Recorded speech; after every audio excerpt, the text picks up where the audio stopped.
Terima kasih Anda masih bersama kami. Saudara, seorang predator anak yang beberapa kali melakukan kejahatan asusila di Sidoarjo dan Surabaya diringkus personel Satreskrim Polresta Sidoarjo. Modusnya, pelaku menjemput korban di sekolah dengan mengaku sebagai kerabat korban dan selanjutnya membawa para korban ke rumah indekosnya untuk dicabuli. Predator anak ini berinisial RH berusia 47 tahun. Pria asal Banjarmasin ini diringkus tim Satreskrim Polresta Sidoarjo di tempat indekosnya di kawasan Rungkut, Surabaya. Penangkapan bermula dari laporan orang tua korban asal Sidoarjo yang anaknya menjadi sasaran kejahatan asusila pelaku saat masih indekos di Sidoarjo. Pelaku yang bekerja serabutan sering berpindah indekos untuk memuluskan aksinya. Pelaku menargetkan para korban yang berusia 7 hingga 15 tahun. Saat melancarkan aksinya, pelaku menipu para guru di sekolah dengan mengaku sebagai kerabat korban dan menjemput korban saat jam pulang sekolah. Pelaku kemudian mampir ke indekosnya dengan berpura-pura mengambil uang. Disitulah korban dicabuli, bahkan ada yang diperkosa. Korban diancam akan dibunuh jika tak menuruti nafsu pelaku. Tersangka mengatakan korban tindak asusilanya berjumlah 10 siswi. Dia akan cari kosan di dekat SDN itu, ya, ngekosnya cuma sehari 2 hari, itu pun tidak bayar ya, bayar separuh habis itu hilang ya. Terus kemudian target berikutnya SDN Sawah Cangkring, dia akan cari kos-kosan di Sawah Cangkring, ketemu sama korban, bawa ke kos-kosan, kunci dari dalam lakukan persetubuhan, kalau nggak mau, kok saya bunuh. Ya. Ini juga saya himbau sama orang tua, ya, saya himbau sama seluruh orang tua yang anaknya sekolah. Tolong jangan sampaikan ke anak-anak, jangan mudah percaya kepada orang lain. Ya, sampaikan juga ke pihak guru dan sekolah. Kalau bukan orang tuanya, kalau bukan keluarganya fix, jangan pernah disampaikan. Dan orang ini sudah keluyuran, ya. Laki-laki yang bercerai dengan istrinya ini biasa menempati indekos hanya 1 atau 2 minggu saja. Selepas itu tersangka kabur dan tidak membayar uang indekos. Zainul Fajar melaporkan dari Sidoarjo.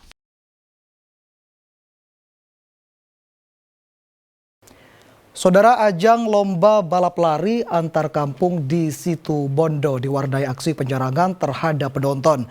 Seorang penonton tiba-tiba menyerang penonton lainnya dengan senjata tajam. Akibatnya 4 korban terluka dan dibawa ke rumah sakit. Ajang balap lari tingkat kampung di Kecamatan Bungatan, Situbondo, Senin malam berubah jadi keributan penonton. Seorang penonton balap lari, Andrian, berusia 21 tahun tiba-tiba nekat menyerang para penonton lainnya menggunakan senjata tajam. Sehingga pelaku ramai-ramai diringkus dan dihakimi massa di area lomba. Polisi yang tiba di lokasi akhirnya menahan Andrian dan dibawa ke Mapolres Situbondo. Akibat emosi membabi buta dari Andrian, 4 penonton luka-luka terkena senjata tajam. Bahkan salah satu korban, Syaiful, berusia 35 tahun harus dirawat di rumah sakit karena luka di hidung dan dagu. Iya, awalnya dia itu balap lari, katanya temennya itu sudah menang. Terus yang dari lawan, yang dari musuh dari musuh itu katanya kalah. Tidak terima kekalahan, terus tiba-tiba dia ngamuk sama anak-anak. Nah, suami saya melerai. Tiba-tiba ya itu suami saya yang kena. Diduga aksi penyerangan dengan senjata tajam itu karena pelaku emosi dan frustasi karena jagoannya kalah dalam ajang lomba balap lari tersebut. Kini kasus penyerangan dan penganiayaan ini masih ditangani aparat Polres Situbondo. Tommy Iskandar melaporkan dari Situbondo. Saudara, kepolisian Resor Pamekasan meringkus 16 pelaku judi online maupun judi konvensional di sejumlah lokasi berbeda. Untuk mempertanggungjawabkan perbuatannya, ke-16 pelaku kini mendekam di balik jeruji besi. Ke-16 pelaku judi online dan konvensional diringkus setelah anggota Polres Pamekasan melakukan penyelidikan atas laporan masyarakat karena kegiatan tersebut sangat meresahkan.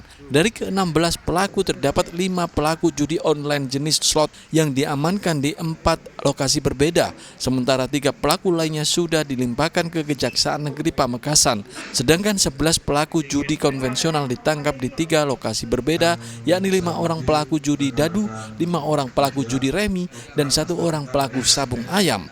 Tindakan tegas polisi menangkap pelaku judi untuk menjaga ketertiban serta menekan tindak pidana perjudian yang sangat meresahkan masyarakat.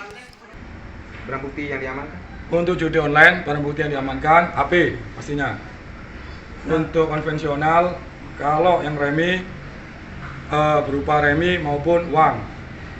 Judi kluthuk berupa uang maupun dadu atau tempat yang buat kluthuk itu. Ancaman maksimalnya? Untuk judi online maksimal 10 tahun. Untuk konvensional maksimal sama. Barang bukti yang disita polisi 5 unit handphone berisi akun judi online, 2 pak remi, rekapan judi togel, serta uang tunai Rp2.400.000 serta 1 set alat judi dadu. Seluruh pelaku dijerat pasal 303 KUHP dengan ancaman di atas 10 tahun penjara. Fatur Rosi melaporkan dari Pamekasan. Gudang barang pecah belah di Bondowoso ludes terbakar. Informasi selengkapnya saudara akan kami hadirkan untuk Anda sesaat lagi.